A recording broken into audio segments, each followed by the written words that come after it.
أعوذ بالله من الشيطان الرجيم. بسم الله الرحمن الرحيم.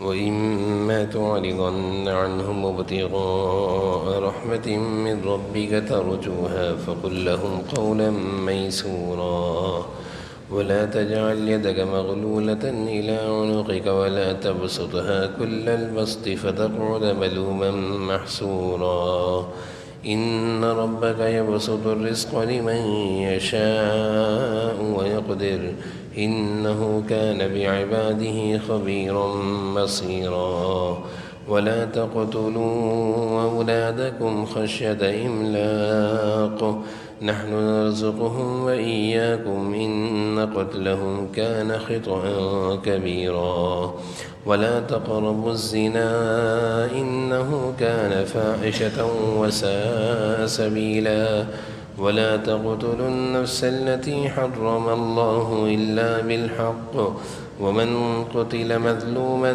فقد جعلنا لوليه سلطانا فلا يسرف في القتل إنه كان منصورا. صدق اللہ العظیم. سورہ بنی اسرائیل کا درس چل رہا ہے. کل کے درس کے اختتام میں ایک آیت جس میں اللہ تعالیٰ نے خرچ کرنے کی ترغیب دی تھی اور بالخصوص عزیز و اقارب رشتہ داروں پر خرچ کرنے کی فضیلت بیان ہوئی تھی. آیت نمبر 28 سے جہاں سے ہمارا آج کا درس شروع ہو رہا ہے، اس آیت میں اللہ تعالیٰ فرما رہے ہیں کبھی ایسا ہو سکتا ہے کہ انسان کے پاس فوری طور پر دینے کے لیے کچھ نہ ہو، کوئی ضرورت مند آ جائے اور دینے کے لیے کچھ نہ ہو تو اللہ تعالیٰ فرما رہے ہیں اس کو نرمی کے ساتھ، مہربانی کے ساتھ، شفقت کے ساتھ ایسا کہہ دو کہ ابھی نہیں ہے، کل آ جاؤ. اس آیت کی شان نزول میں ایک روایت ہے کہ کچھ لوگ رسول اللہ صلی اللہ علیہ وسلم سے مال کا سوال کیا کرتے تھے اور آپ صلی اللہ علیہ وسلم کو معلوم تھا ان کو دیا جا چکا ہے، یہ فساد میں خرچ کریں گے، اس لیے آپ ان کو دینے سے انکار کر دیتے تھے. یہ انکار ان کو فساد سے روکنے کا ذریعہ ہے. اس بات پر یہ آیت نازل ہوئی ہے. بہرحال جو ضرورت مند ہو، محسوس بھی ہو رہا ہو کہ یہ واقعی ضرورت مند ہے اور فی الحال دینے کے لیے کچھ نہ ہو، تو اس کو تو یہ کہہ دیا جائے اچھے انداز میں کہ آپ اگلی دفعہ آئیں گے انشاءاللہ ہم دے دیں گے، ابھی نہیں ہے. اور جو آدمی مانگنے کو اپنا پیشہ بناتا ہے اور پہلے بھی مانگ کر اپنے پاس جمع کرتا ہے، تو اس کو بھی مگر منع کرنا ہو تو اچھے انداز میں منع کرنا چاہیے. اسی کو اللہ تعالیٰ فرما رہے ہیں وَإِمَّا تُعْرِضَنَّ عَنْهُمُ ابْتِغَاءَ رَحْمَةٍ مِّن رَّبِّكَ، اور کبھی تمہیں ان سے اس لیے منہ پھیرنا پڑے کہ تمہیں اللہ کی توقع رحمت کا انتظار ہو، اللہ کی طرف سے رحمت کی امید ہو، تو ایسے میں ان کے ساتھ نرمی سے بات کر لیا کرو. تو وَإِذَنَّ مانے اس کے معنی ہوتے ہیں اعراض کرنا، منہ پھیرنا، یعنی دینے کے لیے کچھ نہ ہو تو اس وقت انسان کہتا ہے کہ اب کس طرح میں ان سے منہ پھیروں، تو اور اللہ سے ملنے کی امید ہے، تو اللہ تعالیٰ فرما رہے ہیں فَقُلْ لَهُمْ قَوْلًا مَيْسُورًا. قَوْلًا مَيْسُورًا کہتے ہیں نرمی سے ان سے کہہ دو کہ ابھی کچھ نہیں ہے، یعنی کسی فقیر مانگنے والے کو دینے کو لیے کچھ نہ ہو تو اللہ تعالیٰ فرما رہے ہیں قَوْلًا مَيْسُورًا، اچھے انداز میں کہو، جھڑکو مت، ڈانٹو مت. اس کا احتیاط، اس کا خیال رکھنا چاہیے. بے خیالی میں انسان کو غصہ آ جاتا ہے. ایک آدمی بار بار مانگتا ہے، جیسے گاڑی میں جاتے ہوئے شیشہ بجاتے ہیں، اس موقع پر غصہ تو آنے والی بات ہوتی ہے کیونکہ انداز مانگنے کا صحیح نہیں ہوتا. لیکن انسان یہ سوچ لے کہ بیچارے تعلیم سے ناواقف ہیں اور جہالت کی وجہ سے ایسی حرکت کر رہے ہیں، تو اچھے انداز میں ان کو منع کر دینا چاہیے کہ ابھی نہیں. اگلی آیت میں اللہ تعالیٰ ایک حکم نازل آگے یہ جو آیتیں چل رہی ہیں یہ بڑی اہم آیتیں ہیں جو کل سے شروع ہوئی ہیں. کچھ احکامات تھے اور کچھ ممنوعات ہیں. اب کچھ ممنوعات یعنی کچھ چیزیں ایسی ہیں جن سے اللہ تعالیٰ انسانوں کو روک رہے ہیں، ان کا تذکرہ چل رہا ہے. اللہ تعالیٰ فرماتے ہیں وَلَا تَجْعَلْ يَدَكَ مَغْلُولَةً، نہ تو ایسے کنجوس بنو کہ اپنے ہاتھ کو گردن سے باندھ دو. یدک کس کو کہتے ہیں؟ یدک ہاتھ کو. مغلولتاً مانے باندھنا، عنقی کا گردن سے. اس سے مراد کنجوسی ہے، یعنی ہاتھ پیچھے باندھ لیے، دے نہیں رہے کسی کو. ولا تبسطها کل البسط، اس کے معنی ہوتے ہیں ہاتھ کو کھول دینا، پوری طریقے سے ہاتھ کھول دینا، فتقعد ملوما محسورا، کہ اتنا خرچ کرنا کہ جس کے نتیجے میں تمہیں قابل ملامت اور خود قلاش ہو کر بیٹھ جاؤ۔ اس آیت میں اللہ تعالیٰ نے دو چیزیں بیان فرمائی ہیں، ایک یہ کہ نہ ہی اتنے کنجوس بنو کہ بالکل دونوں ہاتھ گردن سے باندھنے کو تشبیہ دیا ہے کہ ہاتھ باندھ کے بیٹھے ہوئے کچھ دے ہی نہیں رہے، خرچ ہی نہیں کر رہے، اور ایک یہ کہ اتنا خرچ کیا کہ اپنے پاس ہی خود نہیں رہا، فتقعد ملوما محسورا کہتے ہیں قلاش، خالی، اپنے پاس کچھ نہیں رہا۔ یہ اللہ تعالیٰ نے ہدایت دی، اس کو کہتے ہیں اعتدال، خرچ کرنے میں اعتدال، یہ تعلیم ہے، درمیانی راستہ۔ اب دیکھیں اس ضمن میں ایک واقعہ نقل کیا ہے تفسیر قرطبی میں، جناب نبی کریم صلی اللہ علیہ وسلم کی خدمت میں ایک لڑکا حاضر ہوا اور عرض کیا کہ میری والدہ آپ سے ایک کرتا مانگتی ہیں، آپ جو کرتا پہنتے ہیں وہ مانگتی ہیں، میری والدہ کو چاہیے۔ آپ صلی اللہ علیہ وسلم نے ارشاد فرمایا کہ بھائی اس وقت میرے پاس جو کرتا میرے بدن پر ہے اس کے علاوہ میرے پاس کوئی کرتا نہیں ہے، اس لیے بعد میں کسی وقت آ جانا، دے دوں گا اپنا کرتا۔ تو بچہ گھر گیا، اپنی والدوں کو جا کر کہا کہ جناب نبی کریم صلی اللہ علیہ وسلم ارشاد فرما رہے ہیں اس وقت میرے بدن پر جو کرتا ہے اس کے علاوہ کوئی کرتا نہیں ہے۔ تو اس کی والدہ نے کہا کہ نہیں جو آپ کے بدن پر کرتا ہے وہی مجھے چاہیے۔ تو جناب نبی کریم صلی اللہ علیہ وسلم تو کسی کو منع نہیں کرتے تھے، ناراض نہیں، غصہ کرتے تھے، آپ نے اپنا بدن سے کرتا اتارا اور اس کو دے دیا کہ لو۔ اب آپ صلی اللہ علیہ وسلم کی حالت کیا ہے کہ آپ کے پاس کوئی کرتا نہیں ہے، نماز کا وقت ہو گیا، نماز میں آپ صلی اللہ علیہ وسلم باہر تشریف نہیں لائے، آپ صلی اللہ علیہ وسلم اندر ہی ہیں کیونکہ آپ کے بدن پہ کپڑا نہیں ہے۔ حضرت بلال رضی اللہ عنہ نے اذان دی مگر حسب عادت آپ باہر تشریف نہیں لائے، تو لوگوں کو فکر ہوئی، بعض لوگ اندر حاضر ہوئے تو دیکھا کہ آپ کرتے کے بغیر بیٹھے ہوئے ہیں، بعض صحابہ فکر میں کہ آپ باہر کی تشریف نہیں لا رہے، جب اندر حاضر ہوئے تو آپ بغیر کرتے کے بیٹھے ہوئے تھے۔ اس پر یہ آیت نازل ہوئی کہ ولا تبسطها کل البسط فتقعد ملوما محسورا، کہ سبھی خرچ کر دو تمہارے پاس کچھ نہ رہے۔ اللہ تعالیٰ خرچ کرنے میں اعتدال سکھا رہے ہیں۔ ان ربک یبسط الرزق لمن یشاء ویقدر، حقیقت یہ ہے کہ تمہارا رب جس کے لیے چاہتا ہے روزی میں وسعت پیدا فرق میں، یبسط الرزق معنی ہوتا ہے روزی میں کشادگی، اور ویقدر کہتے ہیں روزی میں تنگی۔ رزق کا معاملہ اللہ کے پاس ہے، انسان بعض دفعہ بہت محنت کرتا ہے لیکن کہتا ہے میرے پاس تو کچھ ہے نہیں، دینے والی ذات اللہ کی ہے۔ اللہ تعالیٰ اپنی شان کریمی سے جس کو جتنا دینا چاہتے ہیں، جس کے لیے جتنا بہتر سمجھتے ہیں دینا، اس کو اتنا ہی دے دیتے ہیں۔ یبسط الرزق لمن یشاء، جس کو چاہیں تو بہت سارا دے دیتے ہیں، ویقدر، اور جس کو چاہیں تو کم کر دیتے ہیں۔ انہ کان بعبادہ خبیرا بصیرا، اللہ تعالیٰ اپنے بندوں کو جاننے والے ہیں، دیکھنے والے ہیں، یعنی اللہ کے علم میں ہے کس کو کتنا دینا ہے، زیادہ دینا ہے کم دینا ہے۔ انسان بسا اوقات سمجھتا ہے کہ میں بہت زیادہ چاہتا ہوں، لیکن اللہ کو معلوم ہے اس کے پاس زیادہ مال آ گیا تو یہ سنبھال نہیں سکے گا، یہ غفلت کی زندگی اختیار کر جائے گا۔ آگے اللہ تعالیٰ ایک اور چیز سے روک رہے ہیں، وَلَا تَقْتُلُوا أَوْلَادَكُمْ خَشْيَةَ إِمْلَاقٍ، اپنی اولادوں کو فقر و فاقے کے ڈر سے، مفلسی بے روزگاری کے ڈر سے قتل مت کرو۔ املاق کہتے ہیں بے روزگاری، مفلسی، فقر و فاقہ۔ نحن نرزقهم وإياكم، تمہیں بھی ہم ہی کھلا رہے ہیں، ان کو بھی ہم ہی کھلائیں گے۔ ان قتلہم کان خطئا کبیرا، قتل کرنا بہت بڑا گناہ ہے۔ عرب دور میں لوگ بچیوں کو قتل کر دیتے تھے کہ ان کو پالیں، بڑا کریں اور دوسروں کے حوالے کر دیں، کیوں کریں، کیوں ان پہ خرچ کریں؟ اللہ کہہ رہے بھائی ان کو بھی ہم کھلاتے ہیں تمہیں۔ اور آج کے دور میں یہ جو ایک فتنہ ہے کہ وہ جو معاشرے میں چلتا ہے، چھوٹا گھر اور خوشحال گھر آنا، یہ قرآن و حدیث کے خلاف آواز ہے، قرآن و حدیث کے خلاف آواز ہے۔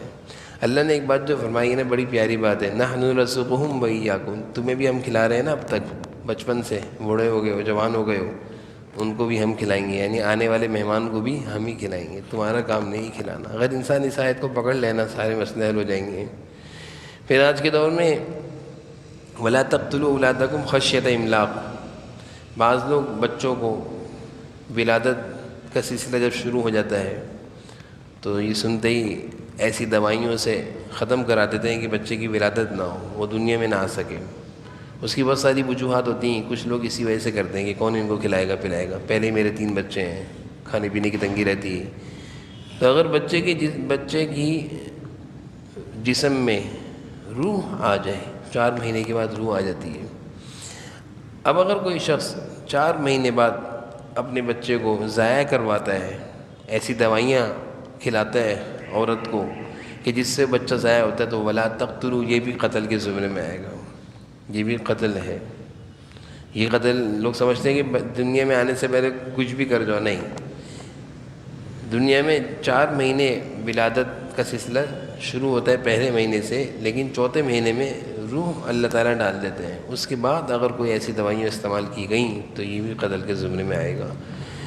اس لیے انسان کو اللہ تعالیٰ پہ بھروسہ کرتے ہوئے اولاد کے آنے سے گھبرانا نہیں چاہیے۔ رسول اللہ صلی اللہ علیہ وسلم نے ارشاد فرمایا، انما تنصرون وترزقون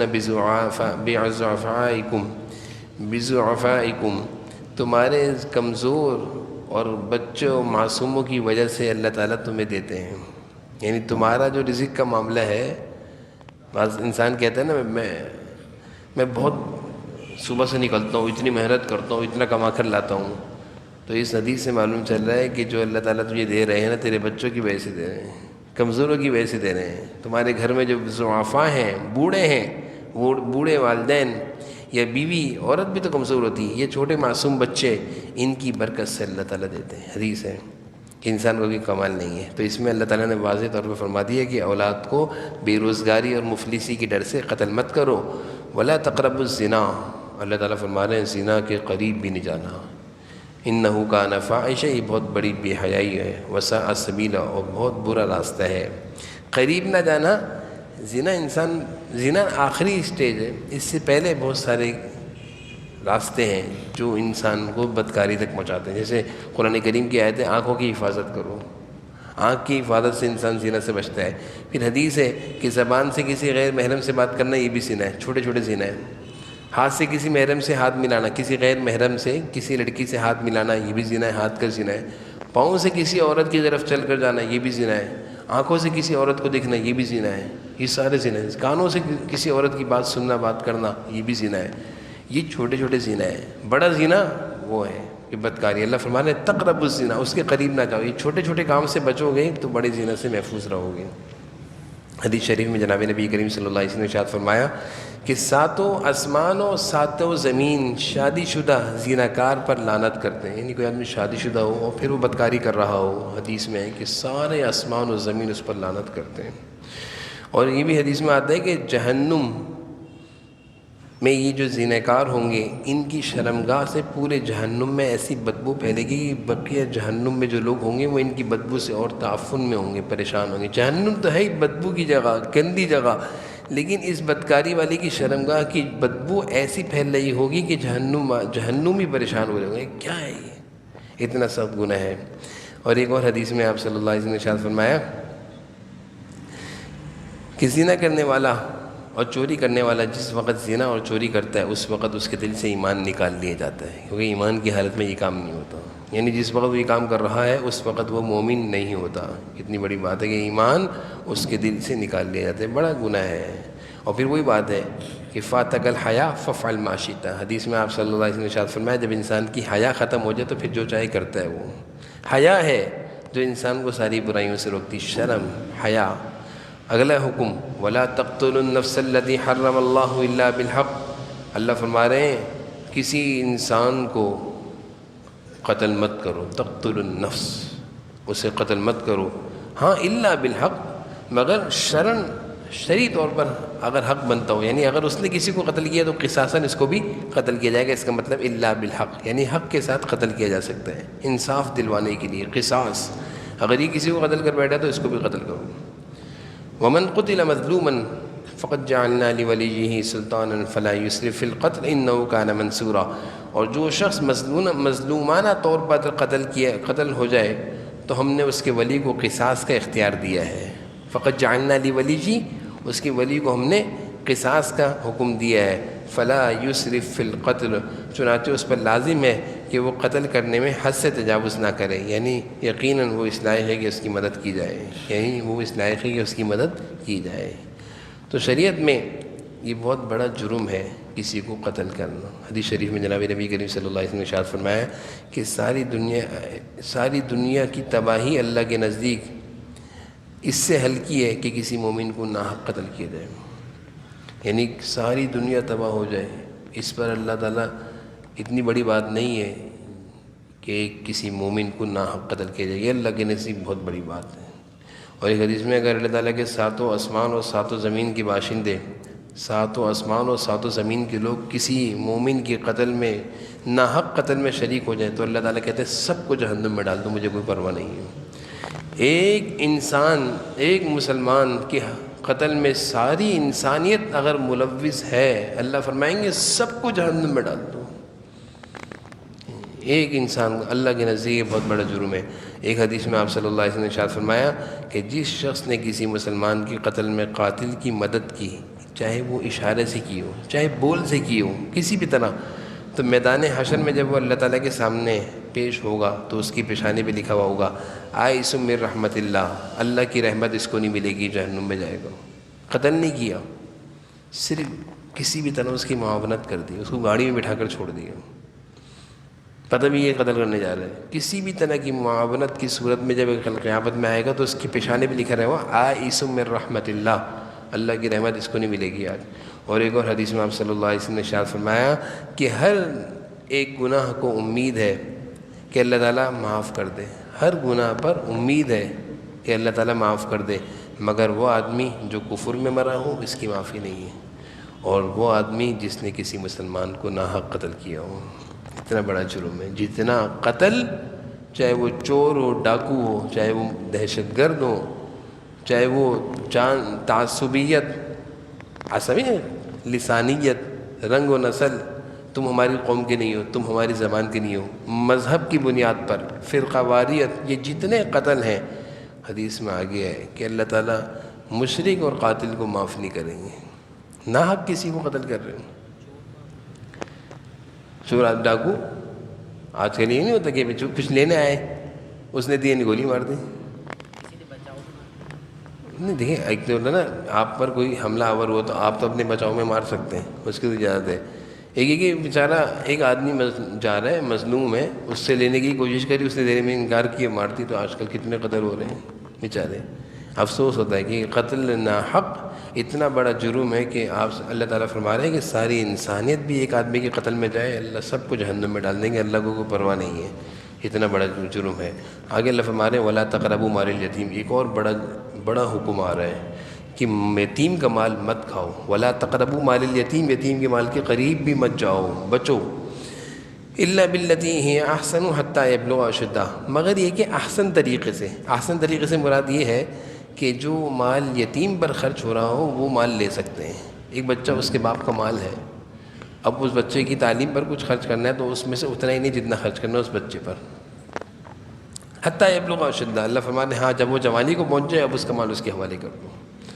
وَأَوْفُوا بِالْعَهْدِ، آگے اللہ فرما رہے ہیں وعدہ پورا کیا کرو، عہد پورا کیا کرو، إِنَّ الْعَهْدَ كَانَ مَسْئُولًا، وعدے کے بارے میں سوال کیا جائے گا، یعنی جب کسی سے وعدہ کیا جائے تو اس وعدے کے بارے میں سوال کیا جائے گا، جیسا بھی وعدہ ہو اس میں وعدہ خلافی نہیں کرنی چاہیے۔ اگلا حکم وَأَوْفُوا الْكَيْلَ، ناپ تول میں، وَأَوْفُوا الْكَيْلَ إِذَا كِلْتُمْ وَزِنُوا بِالْقِسْطَاسِ الْمُسْتَقِيمِ ذَلِكَ خَيْرٌ وَأَحْسَنُ تَأْوِيلًا، جب ناپ کرو تو پورا دیا کرو، صحیح ترازو سے تول کر دیا کرو، اذا کلتم مانے جب وزن کرو، وزنوا بالقسطاس المستقیم، صحیح ترازو سے تول کر دیا کرو، ذالک خیر و احسن تأویلا، یہ بہتر ہے اور اچھا ہے انجام کے لحاظ سے۔ یعنی یہ بڑے عجیب احکام ہیں، ہم اس کو دین کا حصہ نہیں سمجھتے۔ ایک آدمی نماز پڑھتا ہے، روزہ رکھتا ہے، حج بھی کرتا ہے، لیکن کاروباری معاملہ تو اس کے خراب ہیں، وہ ڈنڈیاں مارتا ہے، وہ لوگوں سے غلط بیانیاں کرتا ہے،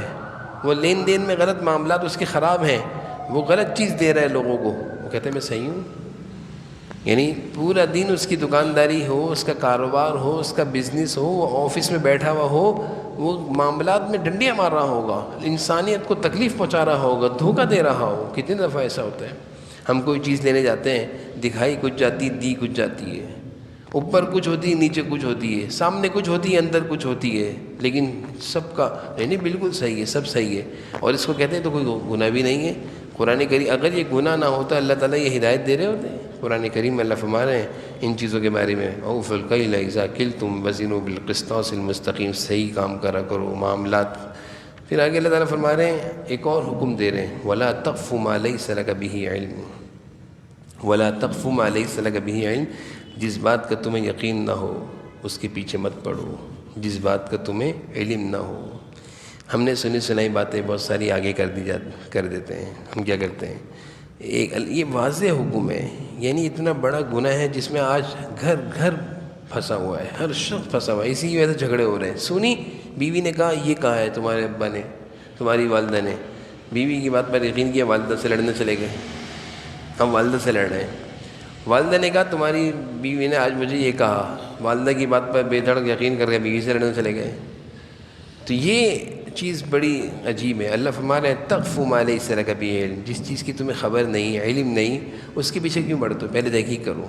پھر آگے اللہ فرما رہے ہیں ان السمع والبصر والفؤاد، یہ جو کان ہے نا، کان، اور یہ جو آنکھیں ہیں، بصر آنکھیں، والفؤاد دل، کل ذالک کل اولئک کان عنہ مسئولا، سب کے بارے میں تم سے سوال ہوگا، سب سے پوچھا جائے گا۔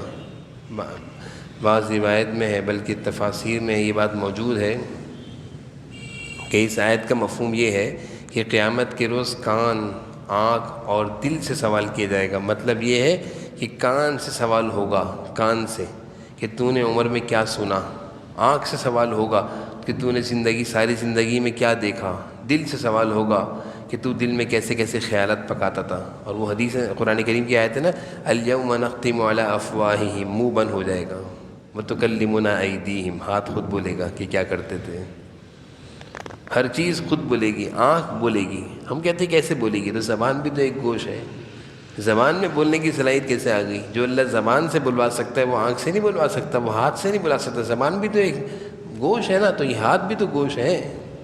تو اللہ تعالیٰ اس آیت کا مفہوم ان السمع والبصر والفؤاد، کان سے پوچھا جائے گا کیا سنتے تھے بھائی، آنکھوں سے پوچھا جائے گا کیا دیکھتے تھے، بتاؤ، خود بتائے گی آنکھ۔ کل ذالک کان سیئہ، اللہ تعالیٰ فرماتے ہیں کل اولئک کان عنہ مسئولا۔ اگلا حکم ولا تمشی فی الارض مرحا، عجیب حکم ہے، زمین میں اکڑ کر مت چلو، تکبر مت چلو، تکبر کے ساتھ مت چلو۔ نہ تم زمین کو پھاڑ سکتے ہو، یعنی نہ تم اتنے چوڑے ہو سکتے ہو، ولا، اور کیا ہے، انک لن تخرق الارض ولن تبلغ الجبال طولا، اور نہ ہی بلندی میں پہاڑوں کو پہنچ سکتے ہو۔ تبلغ الجبال، نہ تم اتنے چوڑے اور نہ اتنے لمبے کہ زمین پھٹ جائے یا پہاڑوں تک پہنچ جاؤ، تم ویسے کی ویسے رہو گے۔ یعنی انسان کتنا ہی سینہ تان کر چل لے، تو اس کے سینہ تان کر چلنے سے کسی کو کوئی یعنی پہاڑ کے برابر نہیں ہو سکتا، نہ وہ اپنے چودراہات میں زمین کو پھاڑ سکتا ہے۔ کل ذالک کان سیئہ عند ربک مکروہا، آخر میں اللہ تعالیٰ فرما رہے ہیں یہ سارے کام جو میں نے بیان کیے نا برے کام ہیں جو اللہ کو پسند نہیں ہے۔ کتنی پیاری بات فرمائی ہے، کل ذالک کان سیئہ عند ربک مکروہا، مکروہا ناپسندیدہ ہیں۔ یہ جتنی باتیں اللہ نے ذکر کی ہیں پیچھے، اللہ کو یہ چیزیں پسند نہیں ہیں۔ بس آخری خلاصہ ساری باتیں انسان کہتا ہے نا، ابا کوئی بات سمجھا رہے ہیں کہ بیٹا یہ نہ کیا کرو، یہ نہ کیا کرو، بیٹا آخر میں کہتا ہے ابا کیوں نہ کیا کرو، تو ابا کہتے ہیں بیٹا مجھے پسند نہیں ہے۔ تو سعادت مند بچہ کیا کہتا ہے، بس ابا جو چیز آپ کو پسند نہیں وہ مجھے ہی پسند نہیں ہے، ایسے ہی ہوتا ہے نا۔ اور جو نالائق ہو کہتا ہے آپ کو پسند نہیں تو کیا ہوا، مجھے تو پسند ہے، میں شادی کروں گا۔ اسی طرح اللہ تعالیٰ سمجھا رہے ہیں، اتنے سارے احکامات اللہ تعالیٰ نے دیے، آخر میں اللہ تعالیٰ کیا فرما رہے ہیں، اے میرے بندے کل ذالک کان سیئہ، یہ ساری برائیاں ہیں عند ربک، اللہ کے نزدیک، مکروہا ناپسندیدہ ہے، چھوڑ دو اس کو۔ یہ اللہ تعالیٰ نے آخر میں سارے احکامات ذکر کرنے کے بعد اللہ تعالیٰ نے آخر میں یہ بات ارشاد فرما دی۔ تو آج کا درس بھی بڑا اہم تھا۔ اللہ تعالیٰ نے ہمیں زندگی گزارنے کے آداب، اصول، احکامات، کن چیزوں کو کرنا ہے کن کو نہیں کرنا، یہ ساری چیزیں اللہ تعالیٰ نے آج کے درس میں کھول کھول کے بیان فرمائی ہیں۔ اللہ تعالیٰ ہم سب کو سمجھنے کی وجہ الحمدللہ رب العالمین۔